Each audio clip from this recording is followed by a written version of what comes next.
Hey everyone, Ariel Adams here with the Superlative Podcast. My guest today is Mark Bernardo. He's the Director of Editorial Content at Teddy Baldassarre. TeddyBaldassarre.com is the website. I've known Mark for quite a while. He's also a watch journalist and an author. Mark, welcome. Thank you, Ariel. Great to be here. So you, unfortunately, at this point, are one of the few people I know that have been in this industry longer than me, right? I keep having these interviews with these young kids in their early 20s, and some of them are fantastic, but they treat me like I'm like the the grandfather of watch media. The OG. I'm like, I'm not, kids. I'm not. I did some new stuff, that's true, but there was a watch writer and media landscape before 2007, quite a significant one. I guess the first question is, tell everyone what year, if you remember, you got into the watch writing game. Oh, I remember. I was right before you, actually. I started at WatchTime magazine in 2006, late at summer of 2006. Thus 2007 would be my first full year with the watch trade shows and, the whole gamut. So not too much earlier than me, a little bit. No, we're both grandpas. I was at a brand last week, have a meeting, and I'm sitting there and like hunched over a watch taking a picture. You know what it looks like when I shoot. And someone's like, oh, there's someone here to say hi to you. So I turn around and it's someone who was in PR, I think back in like 2008, when we were like doing things. Mm-hmm. And she's now, doing a high-level PR in-house at a brand, which is great. She has a great position. But it was just like, oh my gosh, I never thought like I'd see you again. Because the amount of people that have kind of come and gone in just the last 15 years, I mean, we're talking a roster of hundreds, maybe thousands of people. It's true. And yet so many of them leave and then come back someplace else where you won't expect to find them. I mean, the watch and jewelry industry to an extent seems to be kind of like that. There's just a lot of circular career paths. It's very sticky. Yeah. And I think that's something interesting. Maybe we'll talk about that. So many people, as you said, find it difficult to permanently leave this industry. Sometimes they leave for a couple of years, but they get pulled back. I don't know as much in regards to jewelry, but with watches it's absolutely true. Why do you think that despite the frustrations, issues with pay, issues with, absurdity, what is it about the watch space that is so magnetic to so many people, men, women, all different types of professions? Yeah. Well, I mean, it seems almost too easy to say, but for the most part, the people that you deal with tend to be good people. They tend to really love what they do because it is such a niche to get into that, very few people get into it for, I don't know, for lack of a better term, the wrong reasons. You think you're going to get rich. You think you're going to, be the next superstar of the business. Generally, people that come into this love watches. They love the history behind watches, the design stories behind watches, and on the nerdiest, techiest side, what goes on inside of a watch. And so there's almost that instant camaraderie, because before you've ever met somebody, whether it's a new kid or someone who's been around a while in a new place, you instantly have something in common.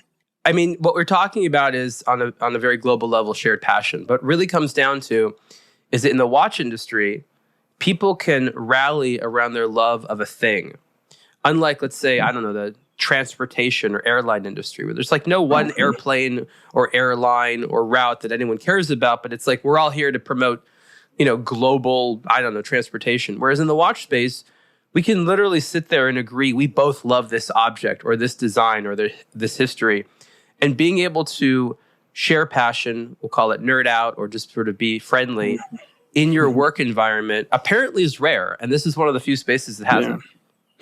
Yeah. And cars have it. Some fashion has it. Cars have it. I mean, I was in the, I like to say that the one thread throughout my kind of the various iterations of my career has been doing material for nerds. I mean, I started out making comic books at Marvel.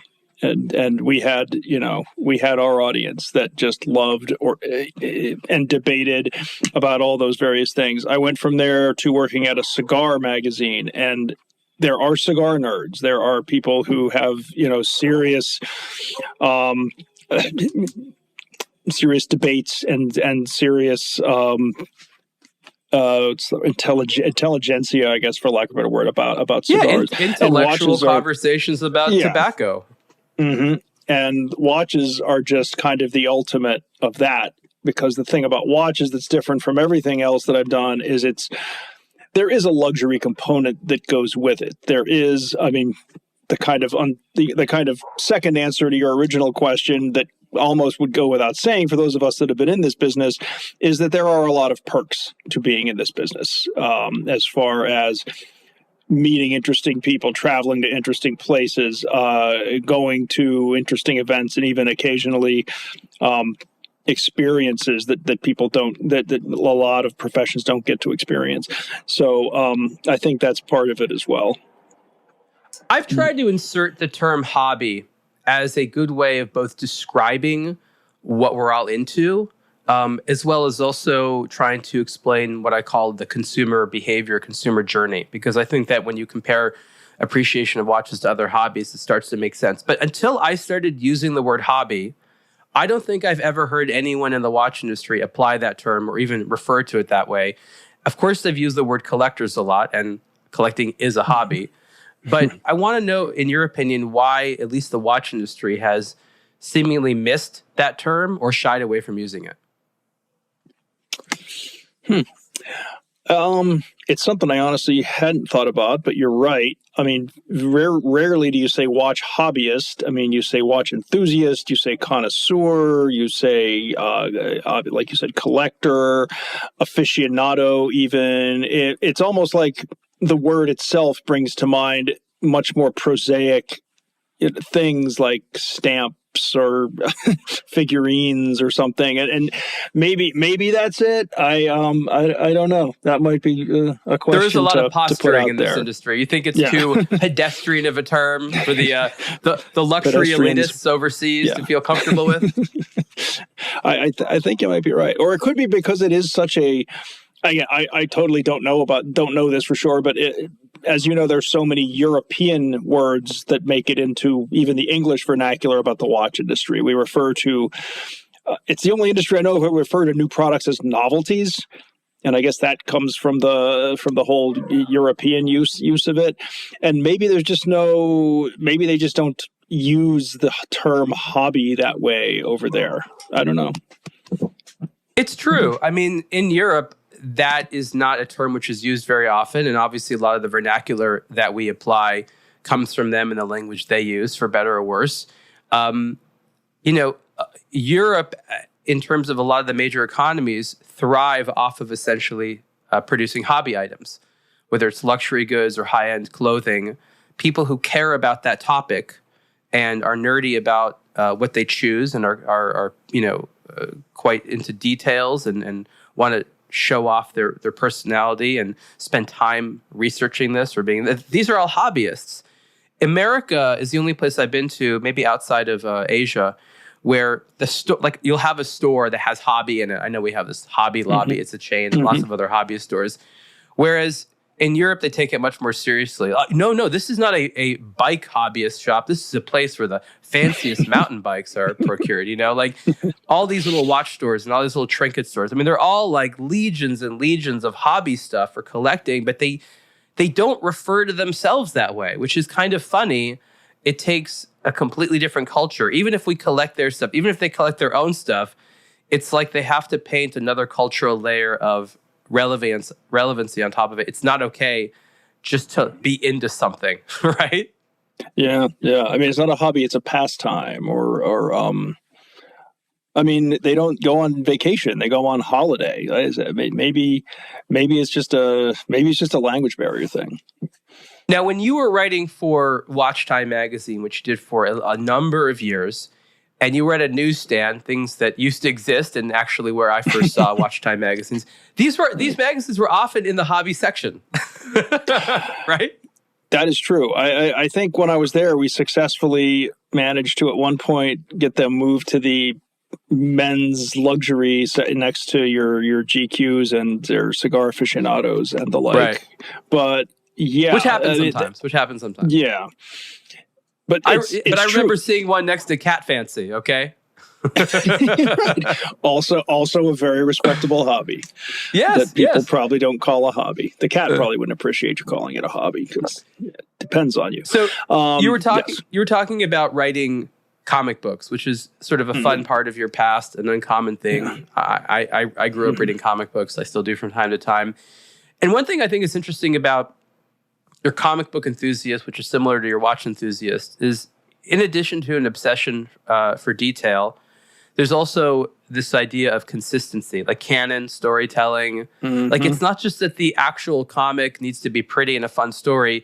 It has to fit into the larger universe. And that, I imagine, as a writer is hard, right?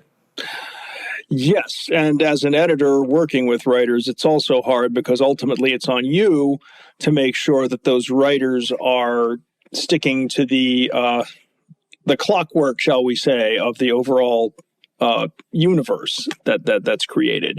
I found it fun, again, in the same way that I find watch movements interesting, in that it is about like pieces falling into place and working toward in the case of a comic book story, a conclusion, and in the case of a watch, kind of a working model.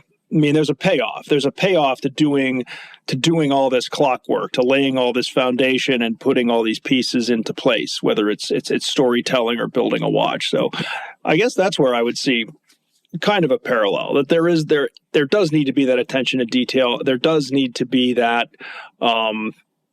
devotion to authenticity in what you're doing. It's definitely a hard thing to do. I'm simply saying, as someone who appreciates comic books on multiple levels, from writing to their cultural significance, the artwork. That's probably what I care about most, is the artwork, to be honest. It is a challenging thing to put together, and there is a huge hobbyist arena there that loves the art, just like there's a huge hobbyist arena in watches that loves it for the art. And people don't really talk about it that way, but I think a lot of people who like the look and feel of a watch as opposed to, per se, the history, the movements, I would call them wristwatch art lovers. Again, another term which isn't really used. Maybe you have a different idea about how you'd refer to them.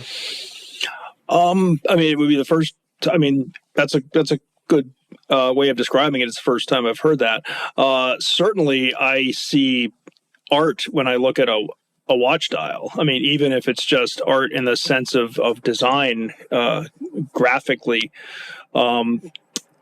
Because a watch, as I always, my go-to pseudo intelligent line about why watches are special is because they're a machine, but they're the only machine that's also a fashion accessory. They're the only machine that you wear. So as a machine, it needs to be designed perfectly on the inside, but as a fashion accessory, it needs also to be designed on the outside in a sense that it's going to sell. Because in a lot of ways, as I'm sure you know, you take the dial off any dozen three-hand watches, they're pretty much alike on the inside, right? They all do the same thing. They all have pretty much the same mechanism. So that exterior, the artistic part is something that really needs to be, I mean, it is what sells, to most people, is what sells the watch, I think. I think it's so important to emphasize that, because people choose watches, ideally, that they like to look at, that has to be pretty to their eyes. It's sort of like assuming that someone's going to buy a painting that they don't like to put up in their room. They're not going to do it. If they have a choice between two paintings, then they'll choose the one maybe with a better story, the one that's worth more, the one that's more popular. But ultimately, it needs to make their eyes happy. And that is job number one with watches, is the customer. Their eyes should be made happy when they see it. If not, they'll stop wearing it, and then that's bad. They'll sell it, or they just won't wear it, or whatever. So I think it's so important to emphasize that from a watch brand or designer's perspective, job number one is make sure people want to look at this thing a lot, right? Sure. Yeah, and obviously a lot of now rock star names in the watch industry started out as guys who did that. I mean, your Gerald Gentas and the like, who their whole thing was applying these artistic design principles to watch dials. And what I find interesting, as far as something in, I guess, more recent times as opposed to the whole history of the watch business, I think there's always been I think there's always been an interest on those who make watch movements to make them technically beautiful. But now it's almost like, now with the advent of the sapphire caseback, where the movement of the watch gets looked at almost as much as the front of the watch, there's even more devotion being paid to those designs from an aesthetic standpoint rather than solely a technical one. If you look at, say, Grand Seiko and their movements, fitting in these Japanese nature motifs and everything, it's really kind of fascinating. That's one of those things that I think has happened more in my tenure in the business than it had before. Speaking of your tenure in the business, let's go back to comic books, because I think that there's a very interesting experience you've had from shifting from comic books to watches, and probably understanding at the time that these worlds were not going to intersect, like probably ever. And then more recently, that's been turned completely upside down. It started with sort of, we'll call them novelty watches that were, officially licensed with various types of characters or brands. But then quite quickly, after a couple of years, it started being more high-end, more prolific. And today, Disney owns Marvel, and there's a bunch of other companies that have the rights to many other characters. Comic book characters are the subject of everything from, well-made but, affordably priced citizen watches up to elaborately designed Audemars Piguet watches, and it's not over. Yeah. What did you feel? What did you think when you realized, like, oh my gosh, my two worlds have now intersected probably permanently for the rest of my life? This isn't a temporary thing. Like, these watches are going to keep coming and coming until I'm dead. Again, what was your experience like? What were you thinking? Well, I mean, I did I did notice, and my thought was real. I felt really, really special. Like, boy, I don't think anyone has had the exact same exposure to both of these worlds that I have had. I don't think there's anybody that I know. All of the comic book geeks in the watch business, and I'm not going to out all of them, but I there are more than you think. But none of them have had, the work experience that I have had in both fields. So, I find it fascinating. I think the reason for a lot of it, I think there's several reasons, because I have thought about this. Similarly, it's a similar reasons to the fact that comic book movies now dominate the box office in a way that I never thought as a teenager reading comics that they would. It was, movies made from comics were always kind of a joke. There was never enough budget. The effects were never that good. Yeah, they were awful. Kind of like the Batman TV show was its own, goofy thing. But I think there's now a generation of people, Gen X people, I'd say for the most part, like I'm a Gen X person, who actually grew up reading this stuff and then got into movie making careers and finally decided that, I'm going to do it justice. I'm this stuff from my childhood, this stuff from my teen years, I'm going to do something serious with it as a filmmaker. And that has kind of helped legitimize all these properties to the extent that, luxury watch brands, they'll now take notice, because these are big money properties, and there are adults who make the movies who grew up with these things, but there are also watch collecting middle-aged adults who also grew up with these things, and now it's okay to admit that you like them. So I think it was an unexpected, albeit I guess kind of a natural evolution. I mean, that you think this is going to go on until we die? Oh, we'll see. oh yeah. Look, I mean, when I started doing this, it was sort of still quite in the heyday of brands celebrating the things from earlier generations. You know, I always like to joke about Steve McQueen and stuff like that. Like Steve McQueen means nothing to you and me, meant something to other people, understandably so. And until recently, it was just like every couple of years, it was like Steve McQueen, Steve McQueen, Steve McQueen, or Paul Newman, or something like that. We're just like, who the hell cares? But, you know, they play catch up. They started getting into things from the 80s, and now they're sort of really, really deep into the 90s. And there's an enormous, I think if you take the 1960s and 1970s, they don't have nearly the amount of pop culture things that the 1980s and 1990s had. I mean, this was the generation where you wanted to make as much new stuff as possible, as many new toys, as many new entertainment properties, as many new, intellectual properties. It was extremely prolific, as you and I know. And that's why I think that they're going to be exploring this for a long time. We know that an important formula to get people to like a watch is allow it to remind someone of a time in their life when they were happy, and oftentimes being a child is that. So all these products that remind us of places that we feel good in, things that were good pastimes, whatever, they create this emotional attachment, and people will buy a memento of that emotion.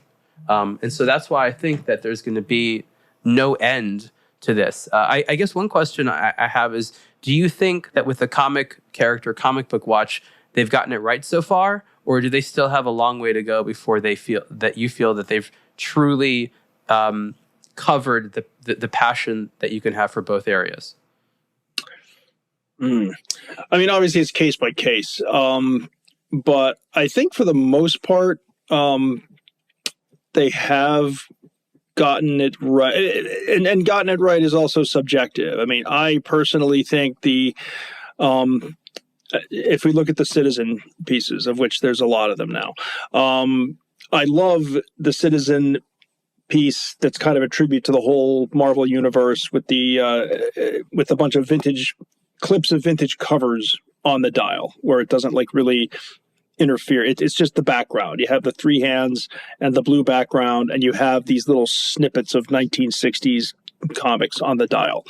Really, relatively subtle. The original Hulk piece that has the big green fist popping out of the dial, not so much my thing. So, like I said, it's case by case. On the higher end, obviously the one that always comes to mind is the Audemars Piguet Black Panther. It's an amazing piece of sculptural miniature art, I would say. I'm not sure who the audience is for a watch like that. I do still think, as popular as the comic book properties are, I do still think that a more affordable price point for them is probably a better idea. That brand that isn't around anymore, RJ Romain Jerome, at one point was doing the Spider-Man tourbillon. Very interesting looking thing, but again, I don't know how your typical Don't forget Spider-Man, Mario, Batman, Pokemon. Yeah, I was going to bring those up. The video game properties, which are separate, which is, again, that's your comfort food from the 80s, those of us who grew up with the video games. And yeah, I'm not on the sales side of the business. I don't know how those do. I don't get the impression that people who consider themselves serious watch enthusiasts are into those, but they're probably not for serious watch enthusiasts. They're for serious, Nintendo nostalgia enthusiasts, I guess. So I guess to each its place. Could there be a serious watch that feels like it's connected to those worlds? I mean, you have like watches that were made for racing or flying or diving. And so when you recreate this watch, you connect it to this utility, this use case scenario, and it feels like an authentic tool. Can you do something like that when it comes to connecting with comic books or art? I mean, this is sort of a time-old question. I mean, watches are such a good canvas for these types of things, but it's easy to get wrong.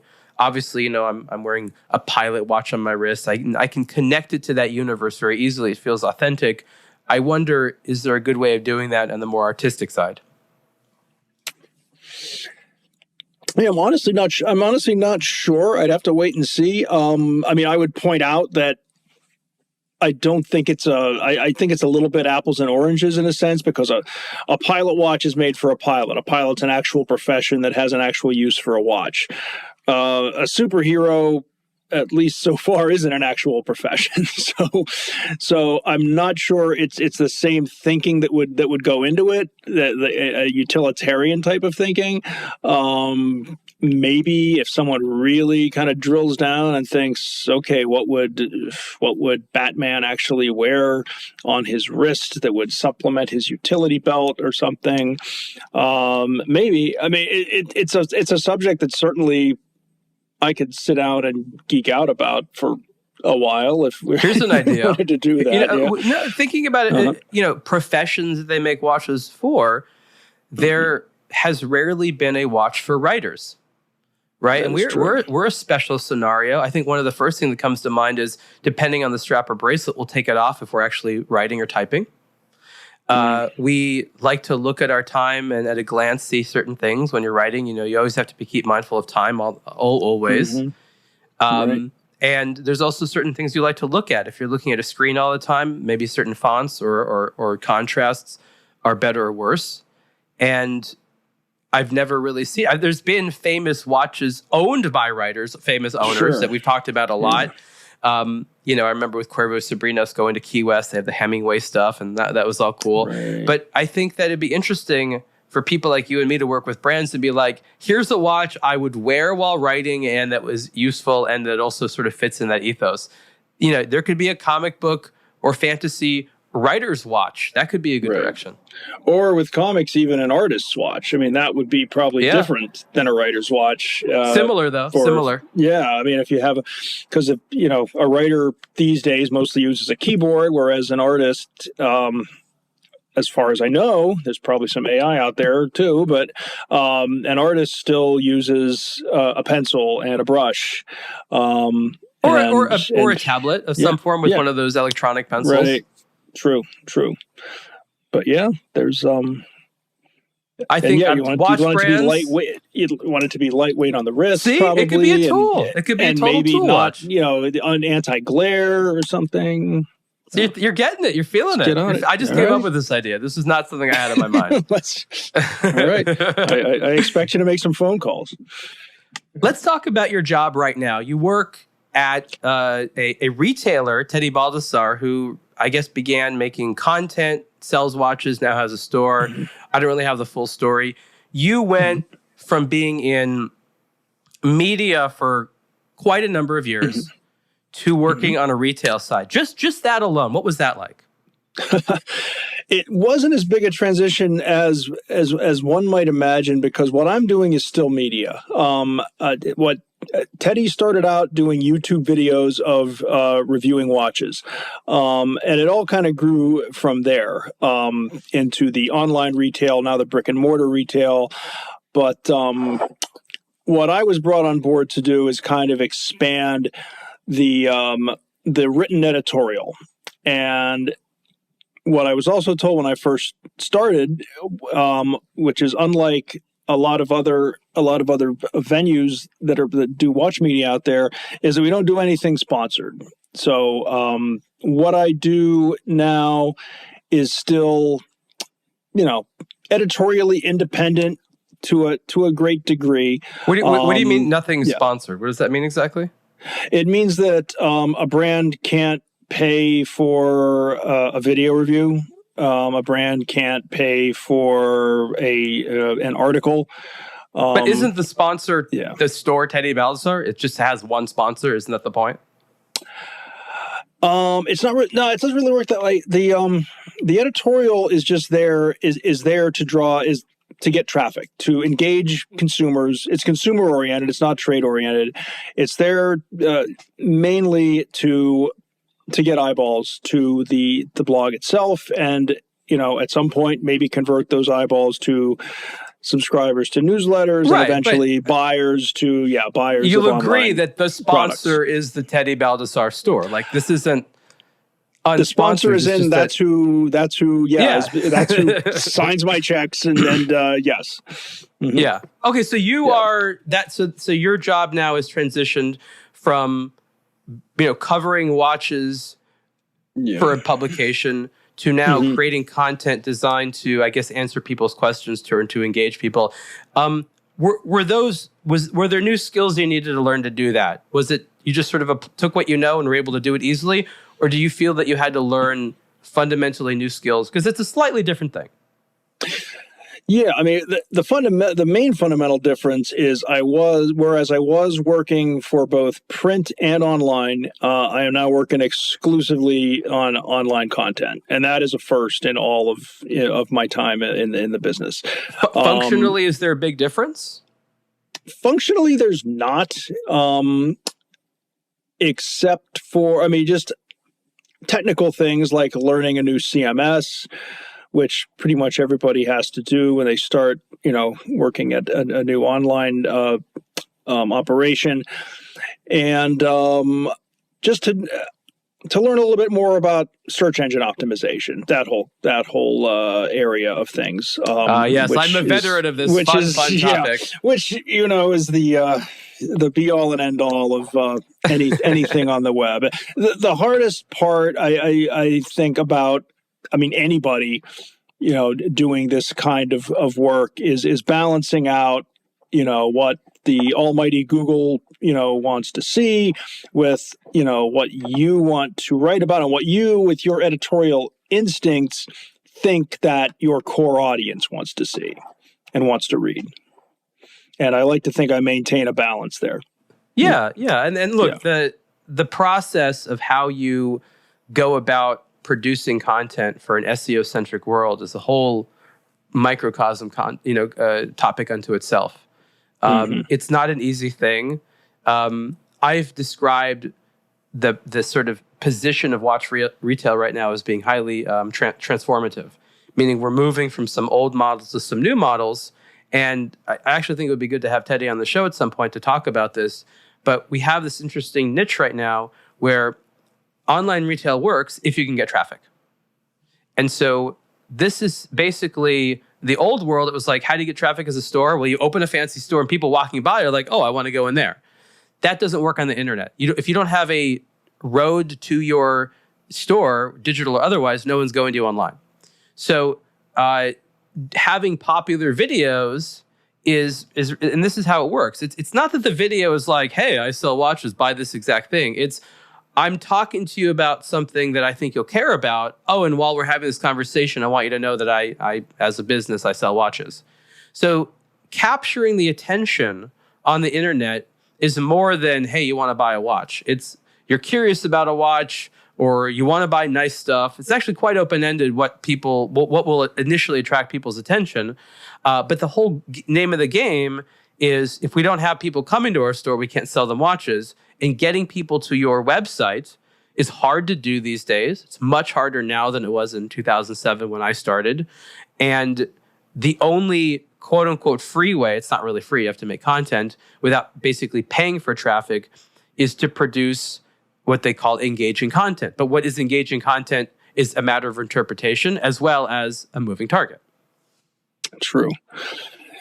Yeah, it's what you described is pretty much as again, not to speak for anyone before me who actually built this company that I work for now, but that has been pretty much the formula as I understand it.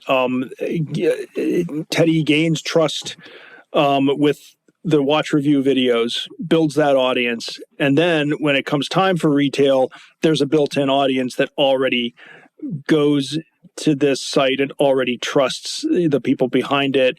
So that is, that seems to be the kind of building blocks of what we're doing here. And now the editorial team is going to be built out as well. And that will that to me is pretty exciting because we're finally kind of getting past the just serving Google and getting into some really not only covering more news that people care about, but also getting into more deep dive stuff that I think enthusiasts are going to get into. The watch industry, since we've been in it, has been typified by constantly adjusting business models. There's been so little stability in terms of how you make a watch, how you sell a watch, how you advertise a watch. And in watch retail, especially, it's, as I said, it's in a transformative state right now because where it's a generational shift. We don't know where it'll settle. My question for you, as someone who has seen a lot of these, is how sustainable do you think this approach is? Teddy went from videos to now content, physical space. Obviously, it's all trying to reach something to get something. Do you think it's stable? Do you think they're still hunting for the right mixture of things? And in general, what do you think about the instability of, we'll call it, business models in the space? Well, I mean, obviously, I believe in our business model because I'm on board here, and I think it has been a slow, steady. I mean, it seems like a really it is a fast growing company when you consider where things have gone from 2020 to now. But it is a steady growth. It's not a I think it is sustainable as long as we maintain that consumer trust. There are other I think there are other sites out there which we can mention or not mention that might have maybe gone a little too far in one direction or put a lot of resources into one basket. But I think that the authorized retailer route rather than the really crowded, really kind of choppy pre-owned model has worked for us so far. In terms of retail, what do you maybe like about it? This is the first time, as far as I know, you've been on that side. Is there any special perks or things that you get by working at a retailer that maybe never existed, or are there things you miss in the old situation? I'm just curious to know about, on a day-to-day basis, how that changes your life. Well, again, perks on the retail side. I mean,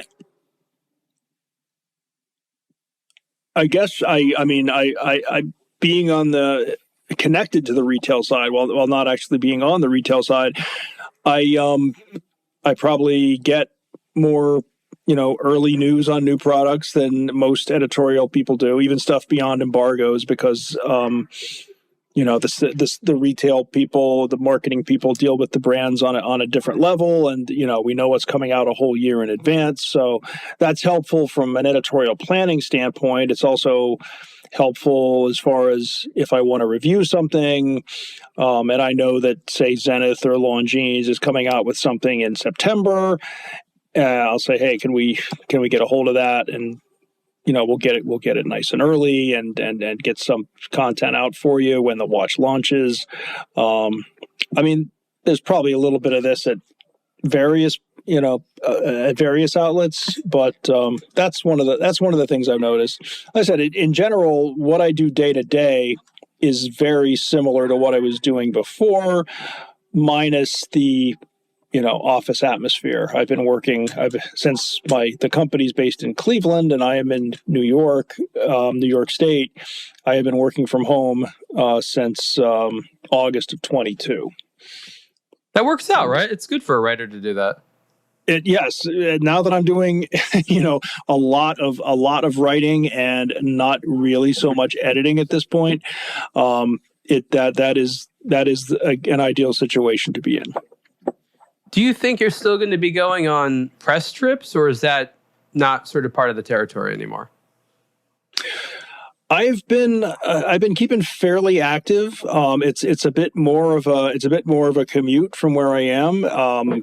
Whereas I used to be in or near New York City, it was easier to, that's right. go on a lot of these things. But yeah, I mean, I think, and I've expressed this to a lot of people on my team, and I think they understand. Being out in the field to me has always been part of what I do. It's how I've built a lot of relationships, how I've sustained a lot of relationships. It's how I've gotten my hands on a lot of watches that I normally, would not get my hands on. So So yeah, it is my intention to remain as much as possible an active member of the traveling watch community. It's funny, you're talking about SEO, and the idea is that anybody can write an article about anything. So if you want to sit there and write an article about a watch that you've never seen, you can do it. I mean, I did that when I started out 2007. I didn't see any of this stuff. I had to look at pictures and come up with an intelligent conversation, but I was honest if I saw something or not. These days, anyone can write about anything. And what I found is that when it comes to good engaging content, it really only happens after not only you've seen the product, but also you've had a chance to sort of scope out the environment of the people that made it and that are selling it. Like, that really gives you the whole story. And so I think it's important to say to audiences is that unless someone is able to really travel to the events and at the very least see and handle the product and compare it to others, their opinions online, it's not a matter of trustworthy, it's just a very low quality assessment. And I really feel that, like, hearing someone's thoughts on a product they've never seen and maybe released by people who they don't know and haven't understood is inherently low quality and probably should be avoided. Any thoughts on that? I mean, just general agreement. I feel, and again, this is what I try to avoid as much as possible, is getting too comfortable with the sitting back at my desk and reading about products online and, compiling a list of watches that I haven't ever seen in the metal or touched or worn. You're right that there's a place for that. There's all kinds of reporting outlets that do things that way. But if you're going to be a trusted member of the watch media, if you're going to, I hate the term influencer, but I also hate how it's misused. I think anybody can. I don't think you have to have a title of influencer to influence behavior. I think a good journalist, just a knowledgeable, well-versed person in a subject can be an influencer, no matter what their title is. So, yeah, I think one of the best stories I ever did, you just brought it to mind by your example, is I had a Parmigiani Fleurier watch that I wore it to Watches and Wonders. And then at the end of Watches and Wonders, I took an extra 2 days, and the Parmigiani PR and marketing team basically led me on a tour of all 5 manufacturers that are under the same corporate umbrella that owns Parmigiani. And I saw every single step of the process that watch was made under. And it just made for a much more interesting and nuanced kind of look at and this personal timepiece. look, and a real personal look. Mm-hmm. Yeah. I mean, sadly, not everyone can go through that elaborate process, but someone who has, and writes about it, that's of great value to anyone who's interested in that brand or watches of that type, right? Like, that you were able to do that. Hopefully you were appreciated enough for it, but that adds to the culture. That is part of why watch media exists. Yeah, exactly right. Watch media, I think, exists to not only report about products or even to opine about products, but to bring people who love the products, that much closer to it, in both knowledge and just general interest. We're storytellers. We're simply trying to convey a story.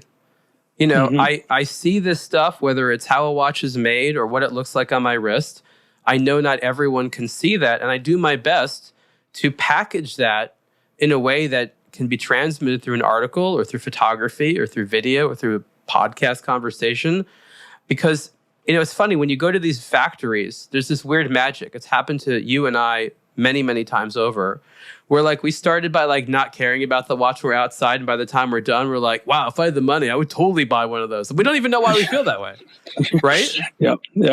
That's the and process. That if you can replicate that for more people, just numerically speaking, some of them are going to be able to buy, and that's going to be good for the industry. So we're more like ambassadors of the hobby. We are these weird, I really ambassador is the right term, where we like diplomats go around and be like, have you thought about watches? Let me tell you why they're going to make you feel so good. That's really what we do. And we've spoken, we've seen the community grow since we both started this.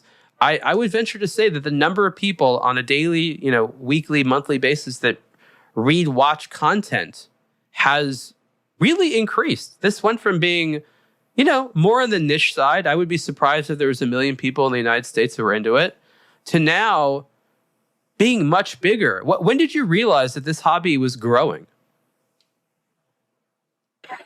My flippant answer is when at WatchTime, we started losing advertisers to GQ and Esquire. It's really,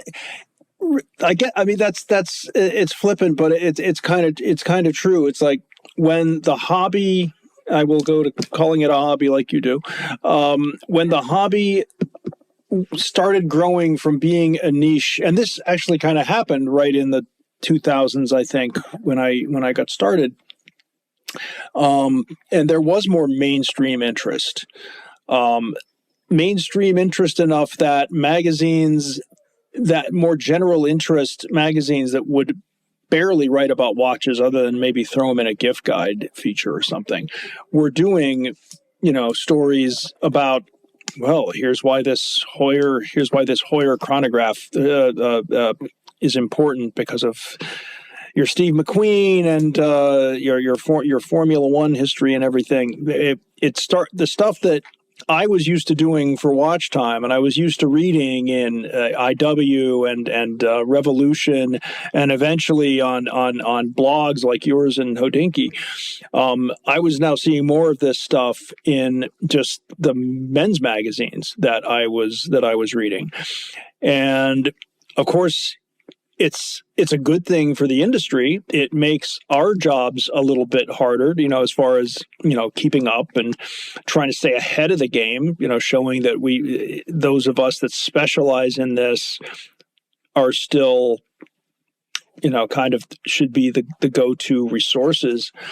But yeah, I think it was a positive thing. It was noticeable. It was noticeable. And at times I wondered if it had to do, it's probably a lot of the Apple Watch was such an internationally big story that put watches in general on the radar of the public again. Then I think things like the Paul Newman Rolex Daytona selling for that. That was honestly one of the biggest. That made mainstream news. Just the fact that watch sold for so much. And it was the celebrity angle, but it was reminding people, wow, there are still watches out there, and some of them are actually worth a whole lot of money. So I want to talk about that precise psychology, because I think we need to strategize how to move past it. For the last several years, there's this been predominant idea in a lot of the mainstream that watches are these investment items, and unfortunately that if you have a watch, it's going to go up in value, and if you buy a watch, you're going to make money on it. Obviously, this is a waning concept, but there's still this notion of I don't want to buy a watch if I feel like it's not going to be able to be sold for a lot afterwards, and B, any watch I have is going to go up in value, and that's obviously wrong. How do we help consumers get past these impractical, unsustainable notions back to, like a pair of pants, when you buy a watch, it's going to depreciate. If you're able to sell to someone else, I guess you're lucky, but you really shouldn't be buying things if you don't really want to keep it. It should be like a rare thing to have to sell it or to sell someone that wants it. And if you do sell it, you're going to take a hit, because that's when you buy a used watch, you don't want to pay full price for it, right? So how do we help consumers move past what I think is, I hate to sound like an apparatchik or something of like a communist government, but this dangerous thinking? How do we get past this scary, this set of scary ideas? Right. Well, I mean, we could stop writing about auctions, I guess, but I guess we're not going to do that. Sir. I never started.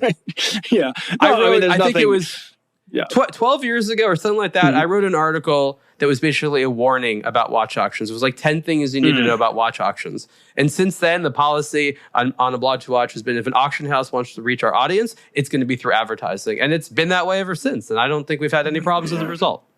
Right. Yeah, and again, to be clear, there are lots of outlets that write about watch auctions, and they do so very well. And there's nothing wrong with writing about watch auctions per se, but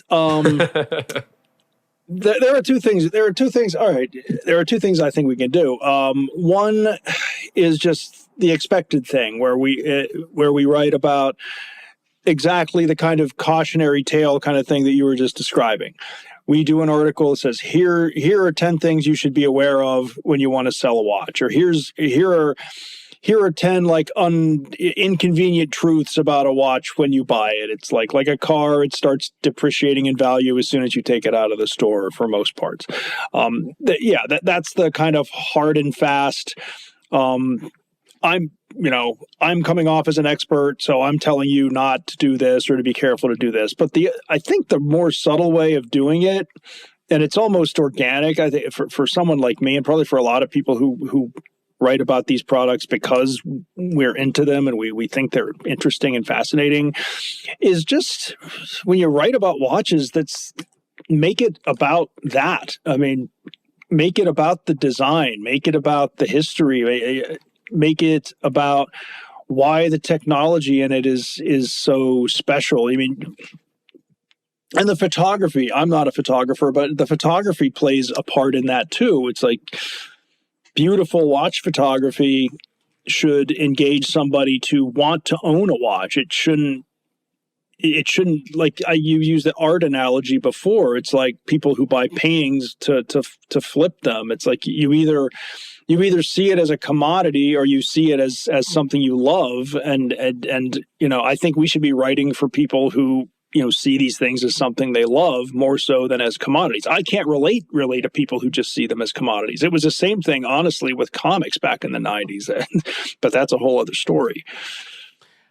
Well, I guess the problem is that the people who treat them as commodities have to exist for this to be an industry, but the people like us who see them as really cool objects that, are worth a huge amount of attention also need to exist for there to be an industry.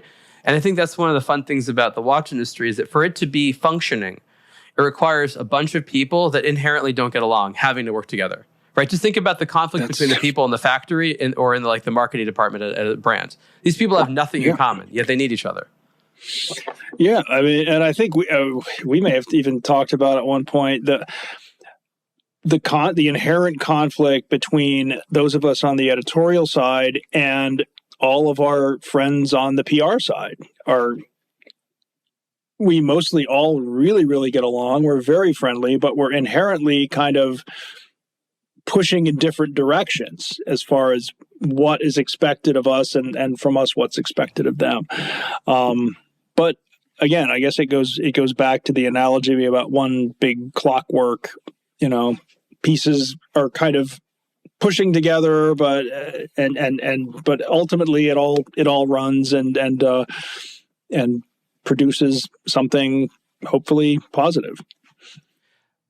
Let me ask you a question about consumer spending. I'm really kind of curious to know what a mainstream, we'll call the middle income watch buyer today, typically spends or expects to spend. Years ago, I think it was between maybe $500 and $3,000. That number has gone up. I don't think it's too much higher than $5,000 or $6,000. Some brands, of course, don't even want to start pricing their watches below $8,000 or $10,000.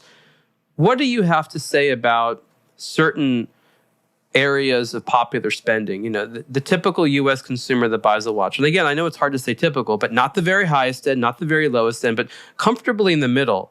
What would you say is the spread between this amount and this amount is that sweet spot for, again, well, I guess for lack of a better term, your average American customer? Well, this would be total speculation on my part because I've done no looking into something to the numbers of anything like that. But it seems, and just I guess from the behavior of what I've seen from my brief time working for a platform that has a retail component, is that there's hesitation, like over $3,000, at least from the consumers that I've witnessed. There's if you're talking about, unless your Rolexes and Patek Philippe's and Audemars Piguet's and Richard Milles are all, I think, in categories of their own. But I guess that's not what we're talking about here. If we're talking about someone who wants to buy, are we saying basically a mechanical watch, a luxury watch? I mean, what is the product that we're? It's you're right. It's hard to focus on exactly what they're thinking. I'm trying to understand what a middle income consumer is comfortable spending at the top. I think 3,000 is a good number. I always like to say 1 to 3,000 is a good space right now. Can you agree that that's a popular segment, 1 to 3,000? Yeah, because I think that's where, that's where most of the Swatch Group lower tier brands are all striving for that. I think right above that is, your Rolex owned Tudor, though I think even there are even a few Tudors that fit under that ceiling. That's where a lot of your startup micro brands are going.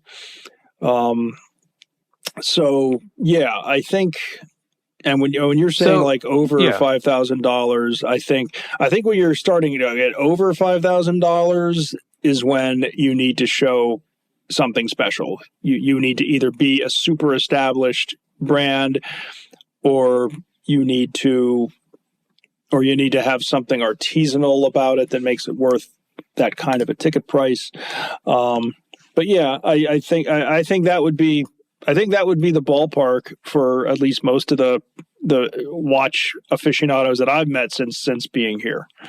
Okay, so we're not using hard science, but our instincts and experience tell us that that's sort of a good area. Now, let's contrast that with what we see is happening amongst a lot of the established European luxury firms, which is in a lot of cases outside of some of these, Swatch Group brands, have completely abandoned this price point, have nothing even near this price point, are not even excited about anything that costs even remotely that. I mean, even like your average Balmain Mercier now, it's like $4,000 or $5,000.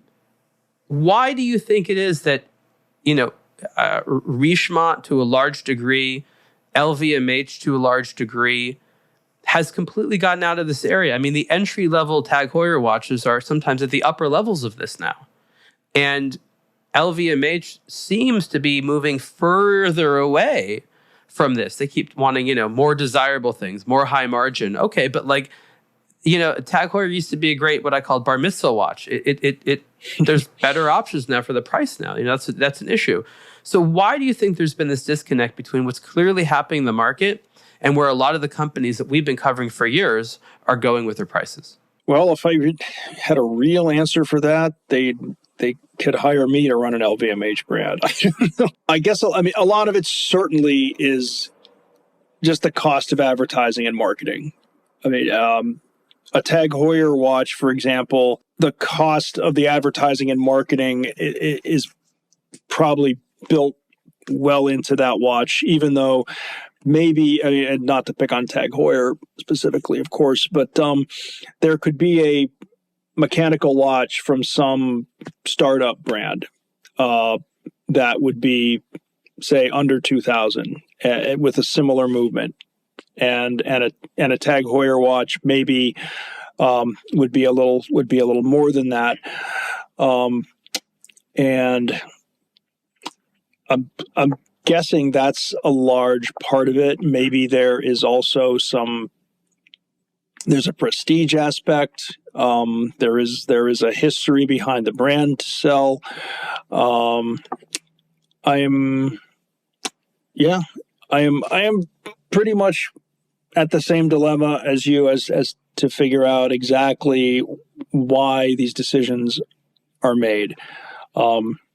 In the case of Zenith, there's the El Primero movements with, but I was saying there's an interesting phenomenon which is happening where, and this is not new, but it's, I think, more amplified today than ever, is brands like Tag Heuer, who have traditionally spent a lot in advertising, and I think rightly so, can get frustrated that they are creating the market for companies that are undercutting them.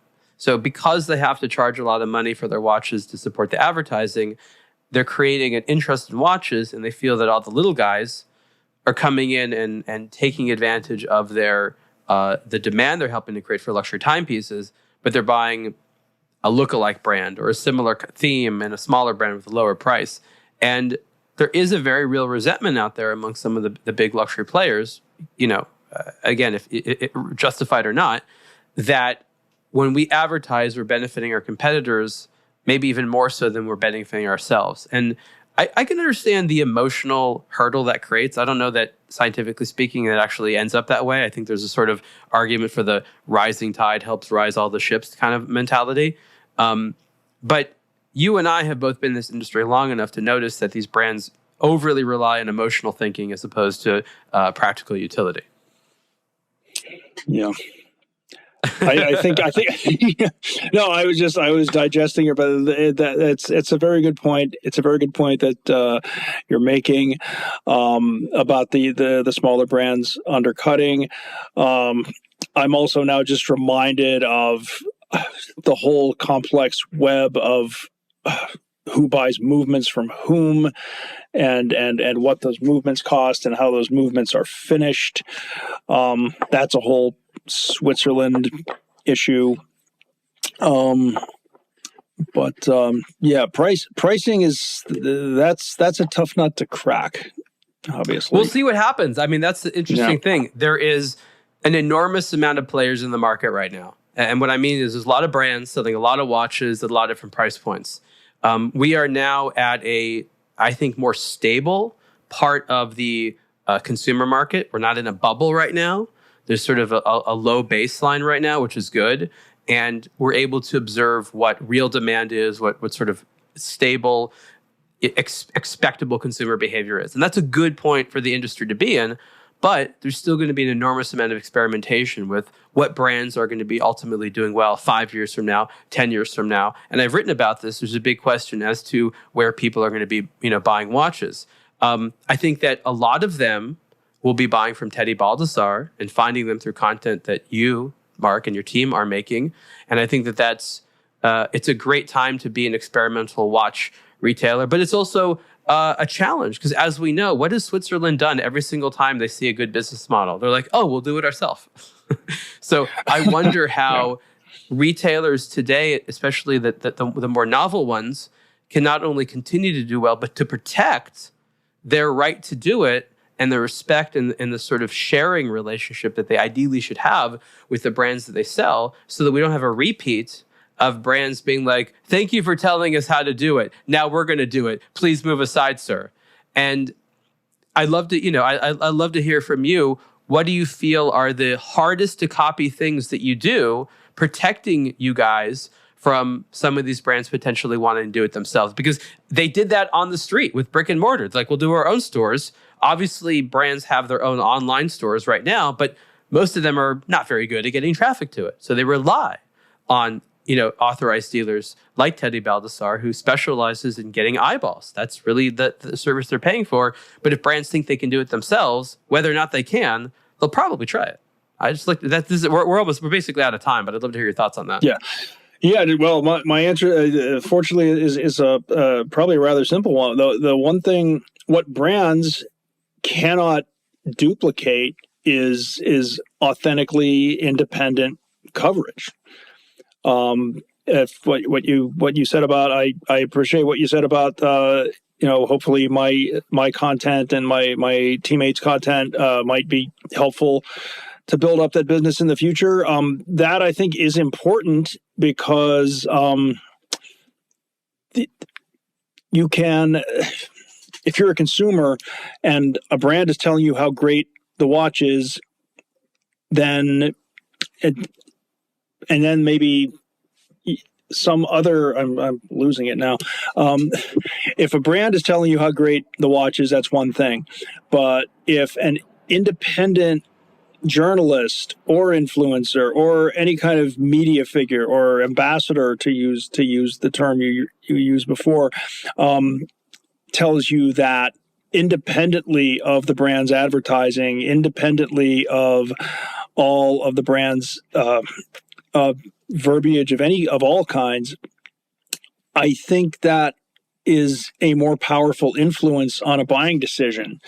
So I think we need, and again, I'm sure I'm preaching to the converted here, but we need independent watch media if the consumer is going to be well-informed, because well-informed consumers are the only thing that is going to keep this business going. You can't have cynical consumers and keep a business going. Wisdom straight from the mouth of Mark Bernardo. Mark, what would you like to plug right now? Obviously, the TeddyBaldassarre.com website, your employer, but anything else you'd like to plug on the internet or places where people can learn more about you you'd like to share? Yeah, obviously, TeddyBaldassarre.com is where my regular editorial work can be found.